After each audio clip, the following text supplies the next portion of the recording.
Elbows up or down? Comments on Senior Deputy Bank Governor Carolyn Rogers' speech on productivity's competitive edge. Hi, I'm Michelle Sterling for Friends of Science Society. We've just issued an open letter that comments on a speech that Carolyn Rogers made to the Canadian Club Toronto on October the 9th, 2025. In it, she proposed that Canadian companies should just be more productive and that this would kind of counter the American tariffs. But our problems run far deeper than that. On September 23rd, Governor Tiff Macklem of the Bank of Canada had also addressed a group in Saskatoon. And there he told people that we just need to roll up our sleeves and diversify our markets. But as it turns out, we have diversified our markets over the past several years, and it hasn't led to more economic wealth for us. So we have some very deep entrenched problems in Canada, and a lot of them are related to climate activism. I want to show you what that means. And one of the most productive sectors in Canada and the most nimble is the small and medium-sized enterprises. And yet they're being hampered by climate activism that comes from the top, that comes from the Bank of Canada and from the Task Force on Climate-Related Disclosures and climate activism at Canada Post. Let me show you what I'm talking about.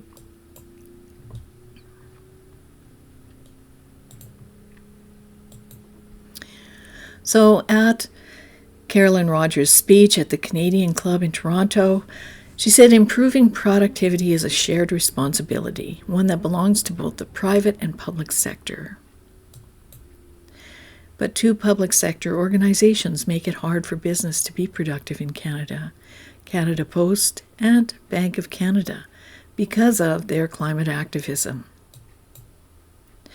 Between 2001 and 2024, the number of partner countries increased from 37 to 103, so Canada did diversify markets. But while Canada increased the number of destinations, it did not expand the value range at the top end. More countries are now sharing smaller slices of the export pie. Diversification by count and not by value. So I'm just giving you highlights in this presentation. You can read the full open letter on our blog.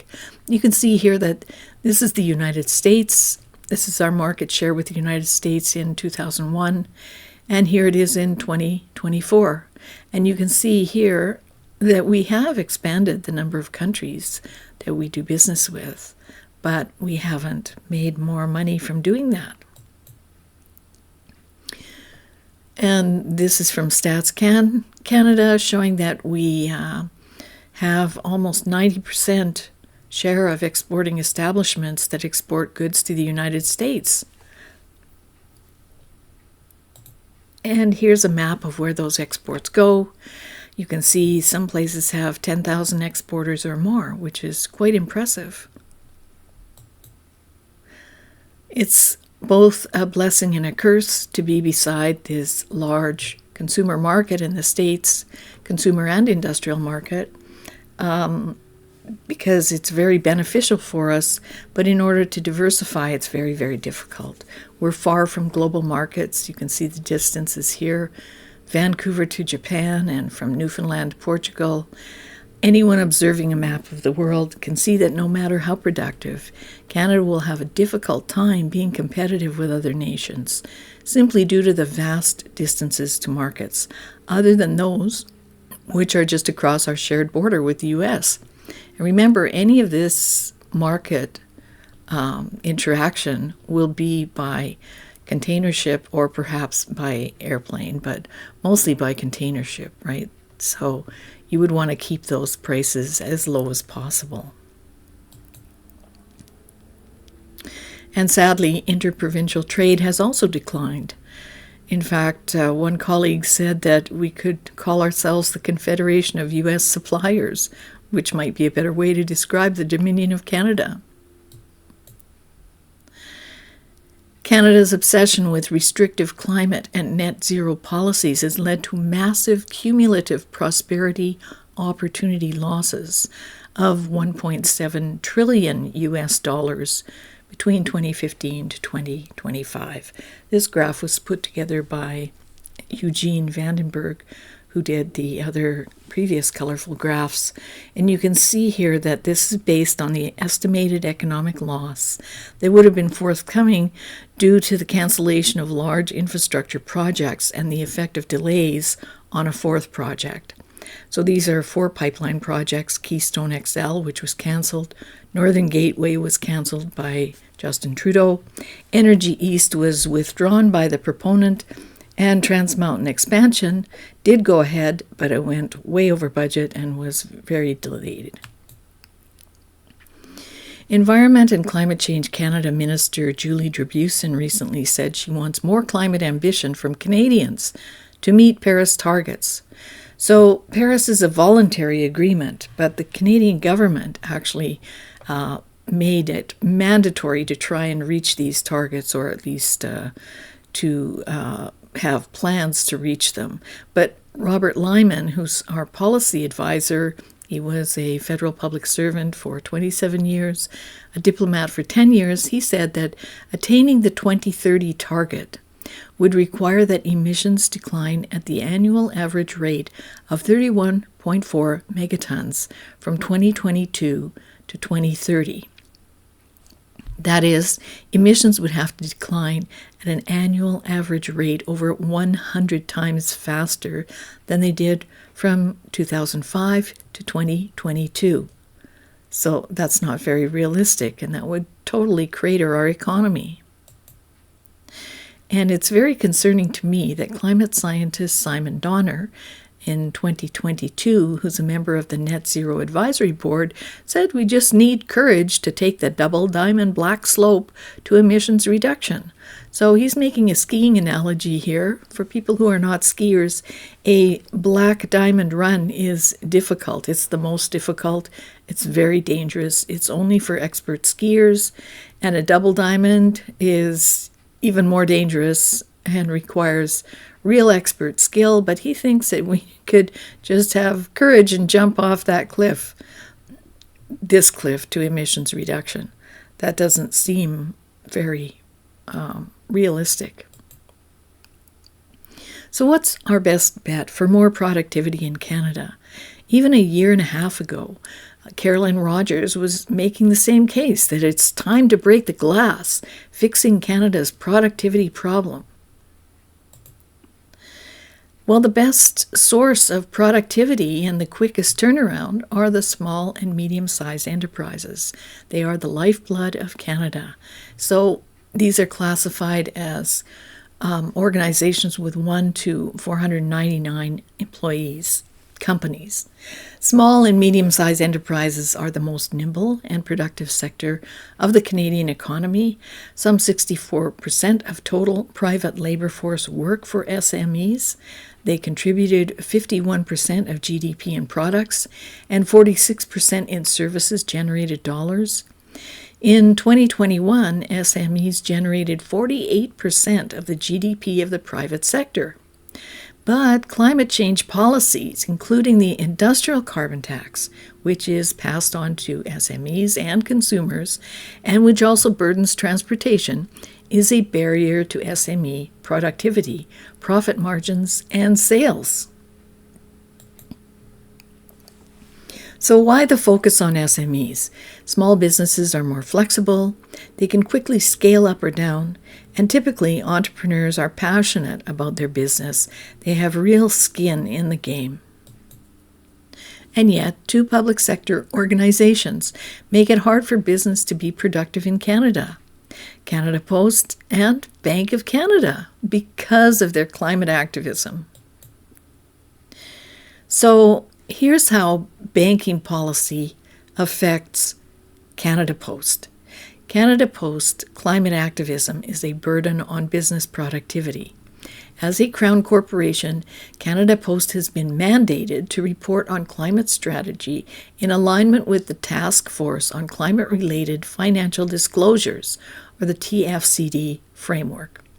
TFCD is a banking sector climate initiative put together by Mark Carney and Michael Bloomberg. That role has now been taken over by IFRS. The reporting requirements are onerous and lead to no productive outcome.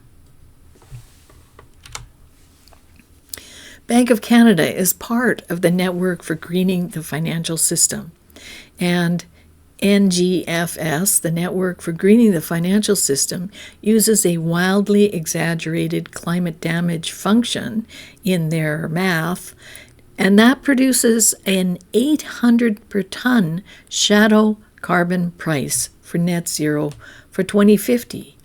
This is crazy. But this is what's driving climate policies around the world, even though it's using a wildly exaggerated climate damage function, one that should not be used. So what happened? Well, Canada Post, already in financial trouble, spends $1 billion on climate activism. And you'd never know that Canada Post is in financial trouble from their breezy sustainability reports. In the 2024 edition, they brag about their many awards for ESG and climate activism. ESG is environment, social, and governance. It's almost nothing to do with actually delivering the mail. And this is an excerpt from the report. They actually have the gall to say here, emissions declined in 2024 partly due to milder winter weather and the ceasing of operations during the month-long labor disruption. But we also continue to make absolute emission reductions from our operations. So what's going on here? Well, a climate activism timeline. In May 2025, the Kaplan Report recounted that Canada Post's precarious financial situation, but curiously it misses Canada Post's climate warrior actions. Kaplan only refers to climate change in one section. Canada Post Pension Plan joined the United Nations Principles for Responsible Investment in 2020, and you can see here that they say climate change is the highest priority ESG issue facing investors. So that's what they joined an organization that's completely climate addled. The UNPRI is a transnational, unelected, unaccountable organization which has some 1,000 or so signatory pension funds and institutional investors whose combined assets under management total about $100 trillion. So they're very influential. The organization is climate addled, and Al Gore is their fiduciary guru. Though a voluntary organization, signatories must commit to comply or explain to the UNPRI's 6 principles, which are all about embedding environment, social, and governance ESG into their operations. So net zero is not possible, but $1 billion later, Canada Post is still trying. In 2021, Canada Post Corporation added 353 hybrid vehicles to their fleet. In 2022, Canada Post announced a $1 billion investment to cut emissions and transform its vehicle fleet. Google AI reports that Canada Post had joined Pembina Institute's Urban Delivery Solutions Initiative in 2019. The UDSI 2023 Impact Newsletter highlights the success of the now bankrupt Lion Electric, noting, as VP Patrick Gervais puts it, going electric isn't just a green choice, but it makes financial sense too. Or not. Pembina Institute is a tax-subsidized charity with an offshoot, the Business Renewable Centre, set up in 2019 to execute large-scale wind and solar energy transactions. Canada Post is a featured partner of USDI. And you can see here, Urban Delivery Solutions. You can see stories from our partners, Canada Post. Canada Post is already incorporating electric vehicles, alternative fuel vehicles, and charging stations into its fleet, looking to expand the use of those technologies. It's costing a fortune. So $1 billion. They put $1 billion into that. Here's what $1 billion looks like. This is $1 million. It's a stack of $100 bills in packets of 10,000. And here's what that looks like when extrapolated to $1 billion. That's a lot of money, and it all comes from taxpayers and small and medium-sized enterprises. So who pays for climate action?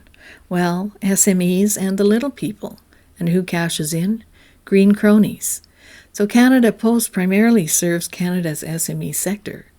Canada's productive SME sector has had to largely underwrite a $1 billion Canada Post investment in 353 hybrid vehicles, which includes investments in renewables in Alberta and Saskatchewan, and renewables are also tax subsidized, as well as lost tax pool money subsidizing the charity Pembina Institute. On January 24, 2025, just after a month-long strike during the busiest Christmas season for SME retailers, the federal government provided a $1 billion repayable loan to Canada Post to prevent its insolvency. So how can we increase productivity and competition when climate action burdens our producers? And frankly, if we met climate targets, we'd reduce global warming by 2100 by 7/1000ths of a degree Celsius. Do you really think it's worth it for $476 billion? Now, you can read a summary of these reports in this Western Standard article, or you can find all of these reports on our website. But you can see that the total federal and provincial expenditures on climate measures from 2020 to 2030 are about $476 billion, or $11,900 per resident of Canada. How about contracts for differences? Well, some of the monies being handed out here equate to a carbon tax of over $1,000 a ton. And reaching net zero, well, some people say that it would cost between $2 trillion and $5.2 trillion. So that's an almost unimaginable amount of money. So how can our business community be more productive when they're being bled to death by climate policy, which will not stop global warming? And don't just take it from us. Václav Smil is a world-acknowledged expert on energy. He did this report for the Fraser Institute, and he shows that halfway between Kyoto, which was the first climate agreement, very similar to the Paris Agreement back in around 1995, I think it was, something like that. Anyway, halfway between Kyoto and 2050, a zero carbon is highly unlikely outcome. And he shows exactly why. Then we have Ross McKittrick, Canadian economist, explaining that Canada's path to net zero by 2050 gives darkness at the end of the tunnel. And here we have Dr. Jerry Brady, economist, who is citing Michael J. Kelly, professor of engineering, that net zero is impossible. No nation has the money, the skilled workforce, or the materials to achieve net zero. It's an engineering fantasy, and it cannot be financed either. Welcome to global USSR. So you'd think that the Bank of Canada would be paying attention to these reports, and then perhaps Canada Post wouldn't be so compromised. So really, we have to do elbows down now, folks. Climate action at Canada Post and the Bank of Canada makes Canada unproductive and uncoupled from our largest trading partners' policies. The elbows up crowd don't realize that Canada-US trade is over 80% in all of our provinces. The US has left the Paris Agreement, so they're not involved in climate action anymore in the US, and that's our biggest partner. And also recently, you may have heard in the news that there was a proposed global shipping carbon tax to be installed. Well, the U.S. is fighting the efforts by the International Maritime Organization to impose a carbon tax on global shipping. And U.S. President Donald Trump threatened to impose high tariffs against any country voting for the global shipping carbon tax. So on Friday, October 17th, 2025, Saudi Arabia tabled a motion to adjourn the talks for a year, and the motion passed by just a handful of votes.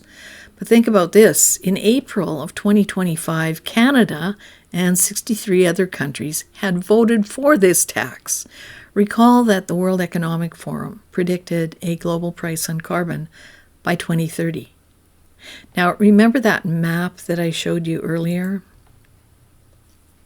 Remember I showed you that one of Canada's problems is that we're very far from alternative markets, and most of the things that we would ship would be shipped by sea.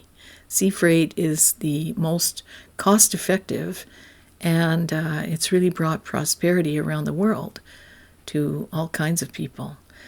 Why would our own government want to have a carbon tax on shipping, which would further damage our ability to do business around the world?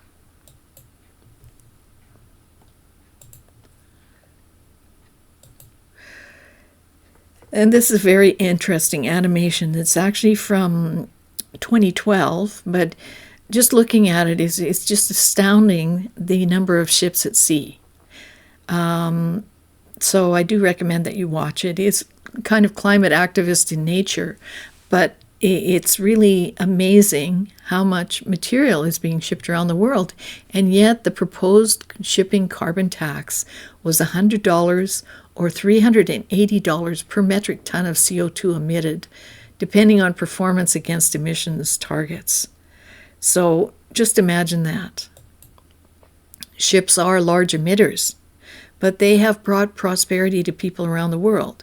So these numbers may be a bit out of date because they have modified some of the emissions on cargo shipping. But at the time, one container ship put out the pollution of 50 million cars or the carbon dioxide of 20,000 cars. However, that sounds like a lot.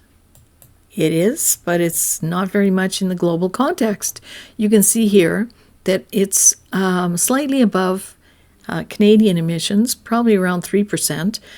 Canada is about 1.5, 1.4%. Look who the large emitter is. Like, what are we doing? We're shooting ourselves in the foot. And just imagine what global shipping carbon tax would do to Canadian agriculture. It would be a catastrophe. So it really looks like Team Canada has elbowed its own star players with climate jabs. So I hope that you will read our open letters to the Bank of Canada. Tiff Macklem said we need to roll up our sleeves and do the hard work to be more competitive. And Rogers said, how can Canada best shake off its long-standing productivity slump? Well, one way would be to cancel all the carbon taxes, industrial and consumer-facing, and also cancel the net zero climate policies. That would really free everything up immediately. And here's an interesting thing that you may never have heard. The social cost of carbon. This is what climate activists always talk about, that the emissions of carbon dioxide into the atmosphere have an impact that is detrimental to society. But they never count the benefit. So our Ken Gregory did the analysis, he redid the analysis, and he found that when properly calculated, the social cost of carbon is actually a social benefit, and it should be about $13 per ton CO2 at a 3% discount rate, or about minus $7, minus 13. So what this means is that this is actually a benefit to us. minus $7 per ton CO2 at a 5% discount rate. That is, CO2 emissions are currently quite net beneficial. And how do we square that? What does that mean? Well, for instance, if it's slightly warmer in winter in Canada, our heating costs are way down. So that provides a net benefit. If we have more carbon dioxide in the atmosphere, there's what's called a CO2 fertilization effect, meaning plants grow best when there's more CO2, so we have more abundant crops. And you can see his calculations online on our blog. We have that posted there. But this is what we mean by a social benefit of carbon. So carbon taxes are based on the assumption that there's this extraordinary social cost of carbon dioxide, when in fact, when it's properly calculated, there's a social benefit. That means that we don't need any of the climate policies that we presently have. We can abandon all of them and return to productivity.